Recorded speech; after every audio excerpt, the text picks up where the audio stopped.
get up on the tee and think there's only one option at your disposal. And I want to open your mind to that, because you'll notice that sometimes you step over the shot and you're thinking, something's a little off. I don't know what it is, and oftentimes it's just the wrong option. So we've got our first hole here at the golf course. It's a 90-degree dogleg left. And I got the wind coming slightly behind me, but mostly from the left to right. So I'm going to take my first option here. I'm taking a 3-iron right down the middle to that 150 marker, which is right between the bunker on the left, which is the bunker on the left's at 205 to carry, and too far would be 260. So if I got my 225 club in there, we're right in the thick of it. So I'm going to aim at the left edge of the bunker, release toward the 150 marker, and draw it back toward the bunker, and the wind should just hold it right on that 150 marker. That's the plan. So get set up. I'm lining up left edge of this divot, and the divot represents the 150 marker, and I'll just feel a nice release over that divot. So here we go. Wow, that might be stupendous, actually. So I really flushed it. I followed around the right edge of that bunker, and that should be just behind the bunker, right in the middle of the fairway. Another option would be, if I took my 4-wood, let's get another ball in here, and I'm going to cut off a little bit more of that corner.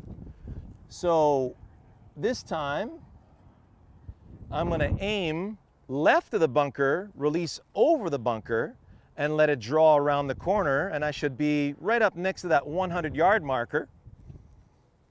So I'm lining up a little more left, and I'm going to feel a nice release right over that bunker in that direction, just grazing the left edge of that divot right here.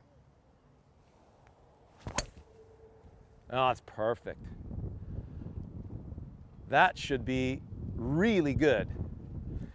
And then finally, because it's a little slow today, and since there's nobody out there, and I can have a little bit of fun, we'll take a driver right over that corner. And I'm going to have to take off quite a bit of that corner because I carry my driver 290, and that'll put me on the street. So I need to cut off a nice section of that. So I'm going to go just to the right edge of that pine tree there. Got my intermediate point right there. And because we need to get it up a little higher, I'm teeing it up a little higher.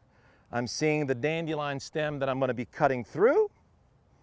So through the tip of the tee, right over that intermediate point, over that tree, keep it nice and smooth. Oh my goodness. I nutted that, but unfortunately I caught the top of that tree. So obviously that's not the option that you want. So a really good option on this hole would have been 3-iron or 4-wood, definitely not driver for myself. However, if the wind was coming at me in the face, I would have replaced the 4-wood that I hit on my second shot with a driver down the same line, or the 4-wood to replace my 3-iron down my first option. See where I'm going with this? So I hope you enjoyed that, and we'll see you for our approach shot. So we decided to go with the 3-iron because at 110 yards, I got some nice options going into this flag stick. Going in a little closer, the flag is tucked right there at the back left of the green, so it is in a nice sucker pin position. If I short side myself to the left of this green, I'm going to have a very difficult chip. So if I'm fading, if today you're fading and you're doing really well, I would say aim at the pin, fade away from the pin to the first tree to the right of the pin. So we're talking about a 2-yard fade. If it stays straight, fine. If it fades away a couple of yards, that's fine too. But you see how I don't want to aim left of this pin and risk short-siding myself. So at the pin and fade away from it. Now at 110 yards, we had a little bit of wind. Right now it's kind of died down, but I can see those trees out there swaying pretty nicely. So I'm taking not my sand wedge, but I'm going to go with my gap wedge, which is my 125 to 130 club. And that way I can swing a lot more smoothly through it, take a little bit of the spin off, and keep better control in case we get a little gust. So I am aiming at this intermediate point, and I'm going to fade away from that intermediate point just to the right of the pin.